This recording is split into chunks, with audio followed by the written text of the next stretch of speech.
It's a case that has all the elements of a TV crime drama. A young woman, originally from Kazakhstan, comes to the U.S. for a better life. But that life is cut short after she turned to drug use, an addiction that would ultimately lead to her murder. And it's how her killer was caught that is truly fascinating. News Center Shannon Moss has the story of how good forensic science and a little luck led to the arrest. Shannon? Well, Pat and Cindy, I am at the Portland Police Department's Regional Crime Lab where some of the evidence from that case was analyzed. Margarita Fisenko Scott's body was found 6 years ago last month, and it was that discovery that triggered a mystery, one that was solved thanks to a lot of hard work and great timing. In November 2012, Margarita Fisenko Scott went missing. Her estranged husband and her family were worried. It had been months since anyone had heard from her, not even during the holidays. Then the following January, a clue. A friend spotted her red Chevy Trailblazer in the Motel 6 parking lot in Portland. Margarita's husband showed up. He had a key to the SUV. He got in, started it up, then cleared the windshield. That's when he noticed one of the tires was flat. He opened a rear door to get a car jack and made a gruesome discovery. Margarita's frozen, partially decomposed body crumpled behind the driver's seat. She had been shot once in the neck. Portland police had a homicide on their hands, and one of the first called to the scene. You have to sort of anticipate where a case may go. Was evidence technician Victor Cody, a 22-year veteran of the department. That's the first and foremost thing, is just document whatever's there. Whether it can be linked to the crime or not.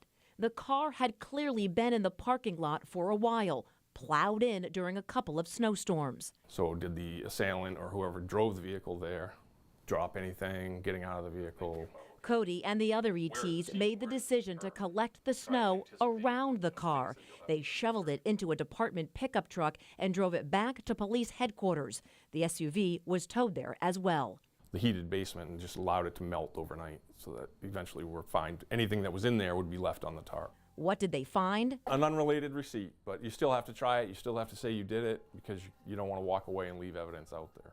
The ETs examine the SUV. They take photographs, swab for DNA, process the car for fingerprints, even document seat positions. They're meticulous. They have to be. And then you only have one shot at it. A lack of visible blood in the SUV gives another clue. Margarita was not killed inside the vehicle. So then you got to start thinking about, okay, where is the scene? Where did this occur? Their biggest obstacle? So much time has passed. But then a break in the case, a tip that led police to an apartment on West Concord Street in Portland, 2 miles from the Motel 6 parking lot. Margarita had been staying at the apartment with her boyfriend, Anthony Pratt, a drug dealer from New York. When ETs get there to search the apartment, this is what they found. The place was under full construction, full renovation. Floors have been taken out, walls are taken out, ceilings taken out. There's demo debris, dust everywhere. The likelihood of me finding anything here at this point is probably pretty slim, but you still got to go through the process. So the initial process was do a walkthrough of the property. Cody then went to the basement where he spotted a dark stain on the concrete. Immediately evident to me from 15 feet away that that was a significant blood pool. You're able to look up, you can see the saturation coming through the floorboards, so that brings us back up into the living room area. Cody was confident they found where Margarita had been shot, but their crime scene was in shambles.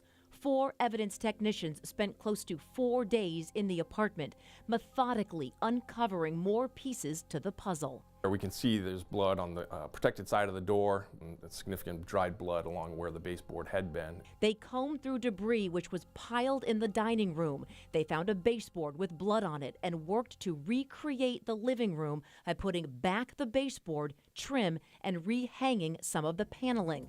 Using luminol, a chemical that glows blue when in contact with blood, the ETs made another discovery. The stain had some indication of wiping through it, which was indicative of somebody cleaning up or wiping through the stain.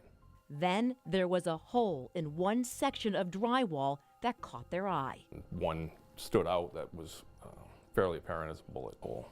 So the technicians searched the debris pile, looking for the piece of paneling that was on that section of wall. The gotcha moment, I guess, if you will, or turn the paneling around, and I just see a big green bump protruding from it, which is readily apparent as chewing gum. Chewing gum that police say was stuffed into the bullet hole in the wall and then covered with a piece of paper. So my next thought is, who puts chewing gum in the hole where the bullet just went? Most likely the shooter.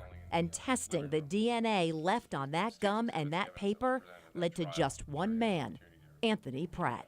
Some of this is great science, some of this is pure luck. And timing. All of that debris from the apartment was set to be tossed in the dumpster the next day and would have been hauled away. It's just amazing that some of these things fell into line and really allowed this case to progress. Then, behind where the paneling was, behind that section of drywall, technicians found what they were looking for. The bullet that killed Margarita, lodged in a wooden stud, fired by a gun Pratt owned. Pratt, who moved back to New York after the murder, was arrested. Lisa Marchese, Maine's Deputy Attorney General, has prosecuted more than 100 murder cases over the course of her career. The Margarita Scott case was one of them. But you had all sorts of forensics here. Marchese says the work the evidence technicians did made this case that much more compelling. I say that because they were so tenacious. They didn't take any shortcuts. They were meticulous. They were thorough. And in the end, it made all the difference. It took a jury 8 hours to find Anthony Pratt guilty of murder. It proved beyond all doubt that it was Anthony Pratt that was responsible for this crime. A brutal crime that took a team to solve. Our field, it's via the evidence. Some officers are out there on the front lines. Detectives are doing interviews with people. It's all for the common goal, hopefully, that you bring justice to the victims. And Anthony Pratt is serving a 42-year prison term for Margarita's murder. But he wasn't the only suspect. There were so many details to this case and intricate ways in which it was cracked. And we've got those details in a digital story on our website. Pat and Cindy? We will check that out. So interesting, Shannon. Thank you. We'll be right back.